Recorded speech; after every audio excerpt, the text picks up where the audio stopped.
Hello मेरे प्यारे बच्चों, स्वागत है आपका अपने इस नए वीडियो में। मेरे प्यारे बच्चों, आपको ये जानकारी देना हमें बहुत ज़रूरी था कि आप एग्ज़ाम में किस तरीके से आप लिखोगे ताकि आपका मार्क्स नहीं कटेगा। जैक बोर्ड ने साफ साफ यहाँ पे देखिए लिखा है कि मैट्रिक इंटर परीक्षा कल से होगी। डायग्राम छोड़ने से 30% छात्रों के कटते हैं अंक। फॉर्मेट का रखे ध्यान।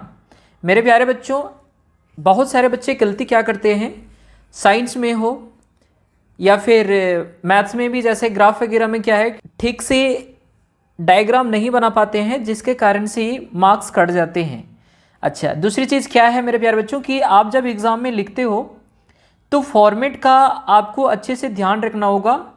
आपको सही तरीके से सजा करके लिखना है ताकि जब कॉपी चेक करने वाला वहाँ पे जब आपका कॉपी चेक करे तो नंबर कटने का कोई चांसेस ना हो। देखिए, हर बार का ये रेशियो निकाला गया है कि 30% ऐसे छात्र होते हैं जो डायग्राम छोड़ देते हैं और क्या करते हैं कि उसका आंसर लिख करके आ जाते हैं, तो इससे उनका मार्क्स जो है वो कुछ कट जाता है, फुल मार्क्स नहीं दिया जाता है। जैसे अगर हम मैथ्स का ही बात करेंगे तो मैथ्स में जैसे बहुत सारे ऐसे सवाल होते हैं जिसमें डायग्राम भी बनाना होता है।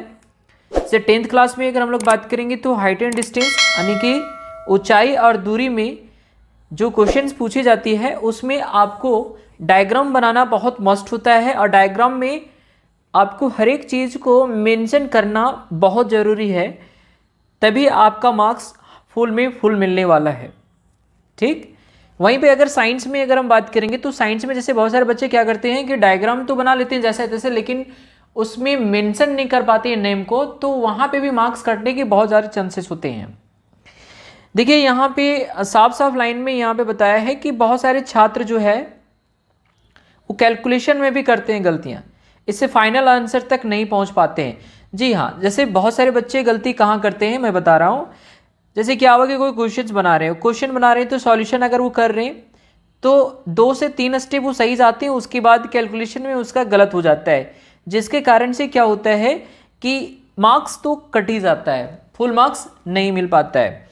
देखिए, इन्होंने जो है कुछ हिंट दिया है मैथ्स में लेकर के, विज्ञान में लेकर के और अंग्रेजी में लेकर के जो है हिंट्स दिया है। मैथ्स का अगर हम बात करेंगे मेरे प्यारे बच्चों तो कहता है कि स्टेप पूरा करते हुए आंसर लिखें। कहने का सेंस ये है कि आप जब भी कोई सवाल बनाएंगे तो स्टेप बाय स्टेप बनाइएगा, क्योंकि ये सब्जेक्टिव का बात कर रहा है, तो स्टेप बाय स्टेप बनाना है और लास्ट में आपको आंसर मिलाना है। बहुत सारे बच्चे ऐसा क्या करते हैं कि 2 से 3 स्टेप गायब करके डायरेक्ट आंसर पे चले जाते हैं, तो वहाँ पे आपके मार्क्स कट सकते हैं।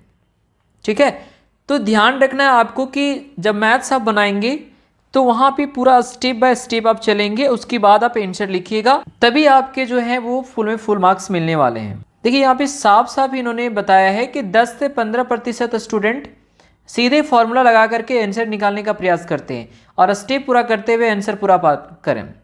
कहने का मतलब ये हुआ कि बहुत सारे ऐसे बच्चे होते हैं जो डायरेक्ट क्या करते हैं, फॉर्मूला लगाएं और फॉर्मूला लगाने के बाद डायरेक्ट वो आंसर पे आ जाते हैं, तो इस तरीके से मार्क्स उनके कटने का बहुत चांसेस है। अगर आपको पूरा का पूरा मार्क्स उठाना है तो आपको स्टेप बाय स्टेप आपको मैथ्स में बनाना पड़ेगा।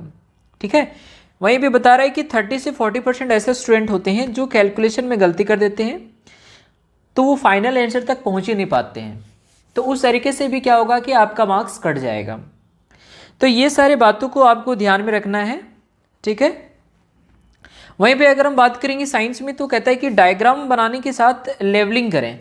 कहने का मतलब ये है कि जैसे आपको कुछ डायग्राम दे दिया, जैसे हार्ट का डायग्राम दे दिया या फिर श्वसन तंत्र का दे दिया, ठीक है, या पाचन तंत्र का दे दिया, तो डायग्राम भी बनाना है और उसमें क्या करना है कि जहाँ पे जो अंग दिया गया है उसका नामकरण भी करना है आपको, तभी जो है वो फुल में फुल मार्क्स दिए जाएंगे आपको। ठीक है, इससे नहीं तो फिर क्या होगा कि 1 से 2 नंबर कट जाएंगे आपके, तो काफ़ी दिक्कत हो जाएगी। केमिस्ट्री में होता है क्या है कि रासायनिक अभिक्रिया को संतुलित करने में 30% छात्र गलती कर देते हैं। तो ये सारे छोटे छोटे चीज़ों को आपको क्या करना है, ध्यान देना है।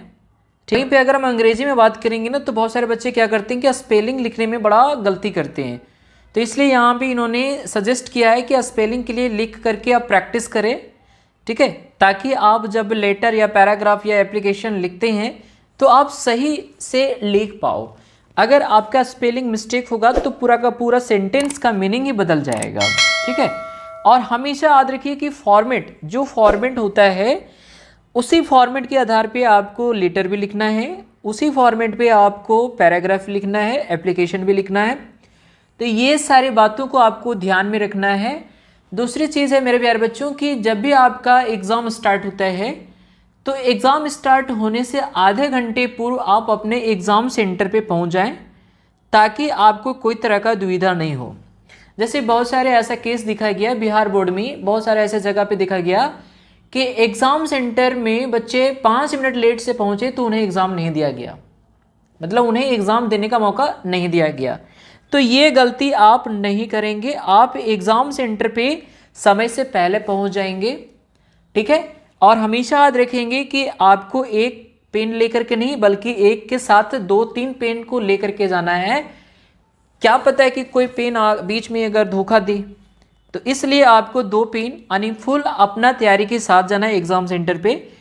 और कॉन्फिडेंस आपको लूज़ नहीं करना है।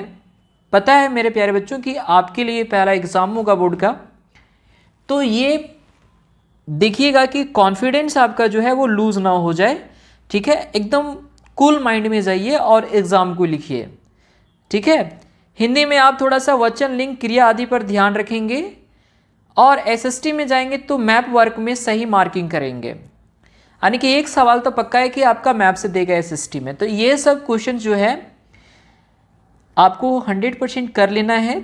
तो मेरे प्यारे बच्चों मिलेंगे हम लोग अगले एक नए वीडियो में। तब तक के लिए आप पढ़िए और एग्जाम का प्रिपरेशन अच्छे तरीके से कीजिए। चैनल पे नहीं है तो चैनल को सब्सक्राइब करके रख के बेल आइकन को ऑन कर लेंगे। वीडियो अगर अच्छा लगे तो वीडियो को लाइक करना ना भूलेंगे और कोई तरह का प्रॉब्लम हो तो आप हमें कमेंट करके ज़रूर बताएंगे।